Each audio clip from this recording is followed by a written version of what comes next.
Assalamualaikum warahmatullahi wabarakatuh. Bismillah, alhamdulillah, wassalatu wassalamu ala rasulillah wa ala alihi washabihi ajma'in. Rabbi zidna ilma wa rzuqna fahma. Muslimin dan muslimat yang dirahmati Allah sekalian, kita sekarang berada pada malam yang ke-15 Ramadan. Bermaksud kita akan memasuki separuh masa yang kedua. Begitulah masa yang berlalu begitu pantas. Mudah-mudahan kita boleh kekuatan dan kemudahan untuk meneruskan perjalanan kita dalam bulan Ramadan. Tuan-tuan dan puan sekalian, pada malam ini dengan kesempatan yang ada, insya-Allah malam ini sama-sama kita akan membincangkan satu tema yang sangat mendasar, satu tema yang sangat dekat pada kita dalam bulan Ramadan ini. Apakah tema itu? Tema itu ialah tema keampunan Allah Ta'ala. Di sini saya akan membacakan beberapa dalil daripada hadis daripada Nabi SAW yang menggambarkan, menceritakan bagaimana banyaknya ampunan Allah Ta'ala ini dikurniakan kepada kita. Dan semangat ini jugalah, roh ini jugalah yang akan diteruskan nanti selepas kita tamat bulan Ramadan ini, dan kita meneruskan dalam 11 bulan yang akan datang. Dari segi konsep kita menghayati keampunan Allah Ta'ala kepada kita. Jadi hadis yang pertama ini hadis yang diriwayatkan oleh Sayyidina Abu Hurairah. Rasulullah SAW bersabda, "As-salawatul khams wal jum'atu ila al-jum'ah wa ramadhanu ila ramadhan mukaffiratun ma bainahun idza ijtanaba al-kaba'ira." Yang bermaksud solat 5 waktu, Jumaat hingga Jumaat yang berikutnya, dan Ramadan ke Ramadan yang berikutnya akan menghapuskan dosa-dosa kecil antara tempoh tersebut apabila seseorang itu menjauhi dosa-dosa besar. Jadi di sini kita dapat faham, ya tuan-tuan dan puan sekalian, disebutkan di sini khususnya bahawa Ramadan ini insya-Allah akan menjadi penyebab ampunan Allah Ta'ala digunakan kepada kita. Baik, yang seterusnya, hadis seterusnya menceritakan bagaimana dengan Ramadan ini jugalah Allah Ta'ala akan menghapuskan dosa kita yang terdahulu. Daripada Sayyidina Abu Hurairah radhiyallahu anhu, daripada Nabi Muhammad SAW, baginda bersabda, "Man shama Ramadana imanan wa ihtisaban, ghufira lahu ma taqaddama min dhanbi." Siapa yang berpuasa pada bulan Ramadan dengan penuh keimanan dan pengharapan, maka diampunkan kepadanya dosa-dosa yang telah lalu. Di sini kita lihat 3 kata kunci di sini. Man shama Ramadan, pertama siapa yang berpuasa Ramadan. Yang kedua ialah imanan, dengan keimanan, yang keyakinan yang kuat. Kalau kita meyakini bahawa Allah Ta'ala mencatat segala amalan kita, Allah Ta'ala mengetahui segala perbuatan kita yang zahir dan yang batin, yang zahir dan yang batin, yang kecil dan yang besar, ya.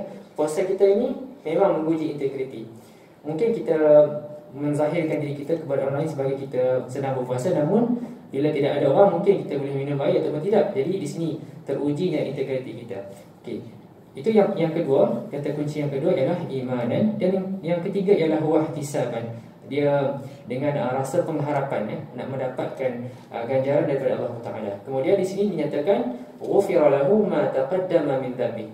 Jadi di sini kalimah ma di sini sebahagian guru kita dalam mensyarahkan kalimah ini, ma taqaddama min dhanbi, ini menunjukkan secara umumnya dosa-dosa insya-Allah akan diampunkan oleh Allah Taala. Baik, yang seterusnya, ya, dalam hadis yang dengan nada yang sama juga yang berbunyi, man shama Ramadan wa 'arafa hududahu wa tahaffadha mimma kana yanbaghi an yatahaffadha minhu kaffara ma qabla.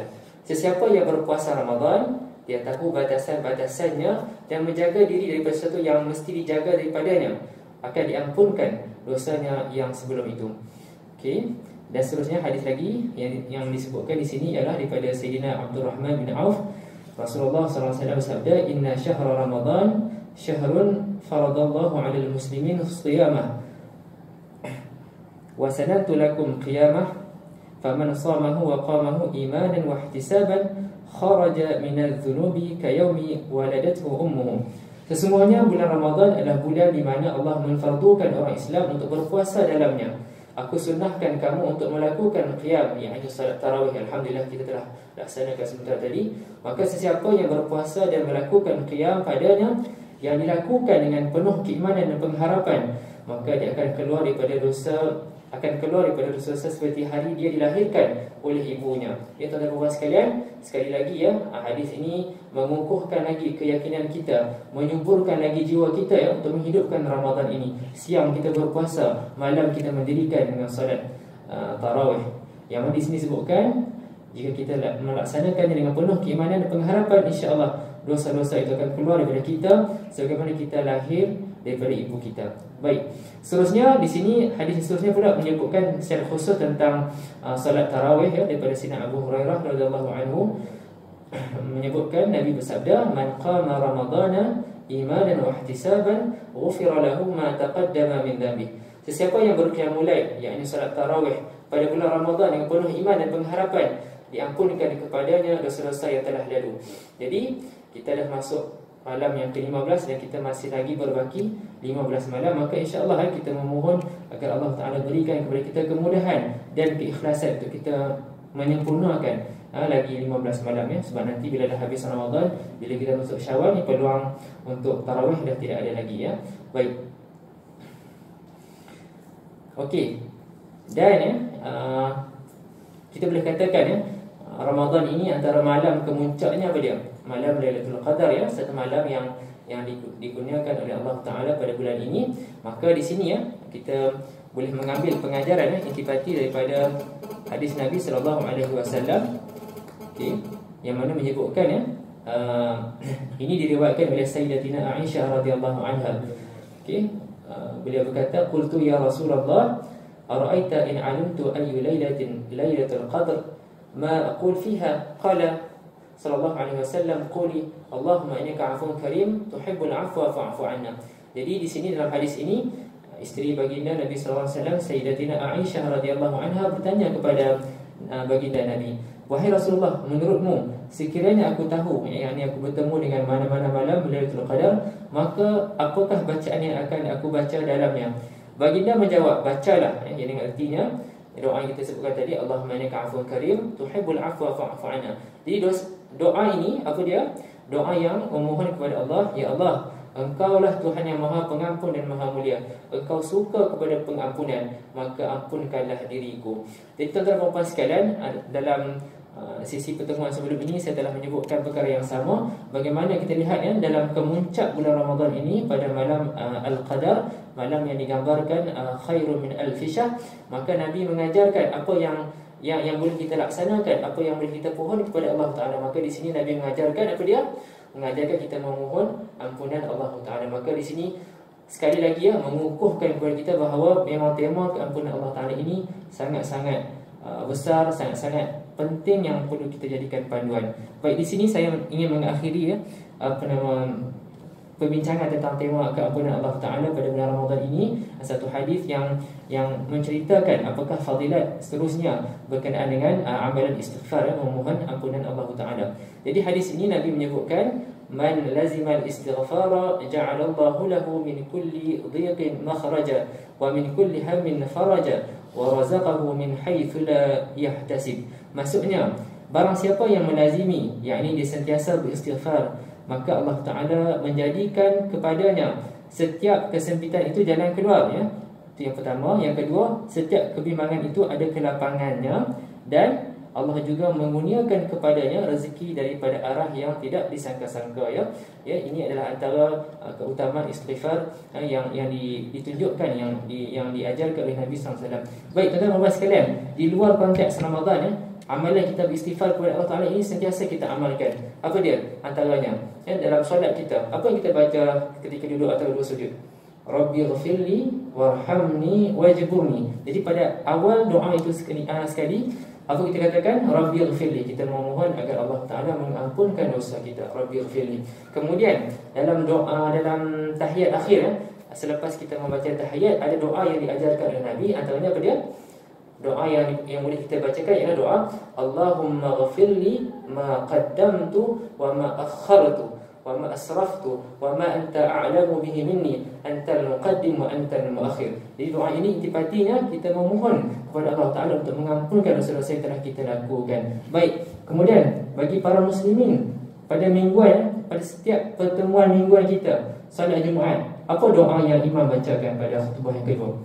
Allahumma ighfir lil muslimin wal muslimat wal mu'minin wal mu'minat al ahya'i minhum wal amwat. Maka sekali lagi konsep memohon ampunan Allah Ta'ala ini sangat-sangat besar bagi kita. Oleh sebab yang demikian no wonder bagaimana Nabi mengajarkan dalam seharian ni antara KPI-nya berapa 70 kali ataupun 100 kali kita beristighfar, sebagaimana yang telah dizahirkan oleh baginda Nabi Muhammad SAW. Tuan-tuan dan puan sekalian, dalam minggu lepas saya membacakan hadis yang menyebutkan ada 3 sumber pahala yang berterusan yang kita boleh dapat manfaatnya. Salah satunya doa daripada waladun salih.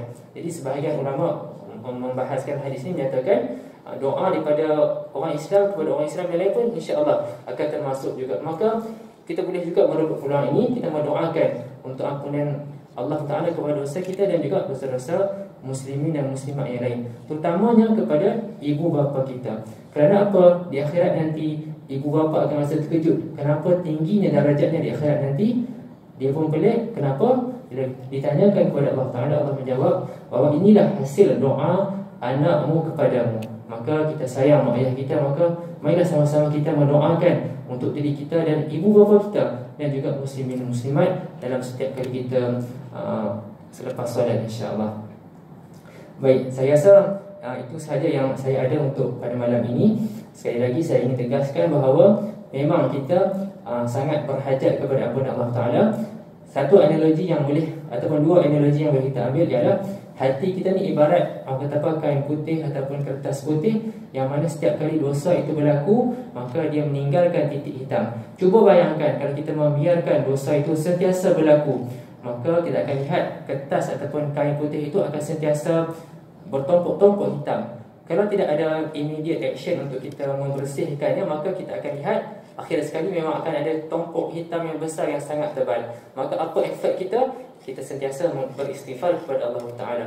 Jadi tuan-tuan dan puan sekalian, nanti mungkin bulan Ramadan ni sebagai hadis menyebutkan syaitan dibelenggu mungkin kurangnya efek syaitan pada kita hasutannya. Tapi nanti bila keluar bulan Ramadan nanti mungkin ada bisikan-bisikan syaitan menyatakan kenapa nak beristighfar sekarang, kenapa nak bertaubat sekarang. Maka tunggulah nanti bila dah orang kata apa dah dosa tu dah cukup certain ada lamsam dia baru kita bertaubat masa tu. Tak, jangan. Kita sebagai orang beriman, kita yakin, kita ambil orang kata apa action yang lebih berhati-hati.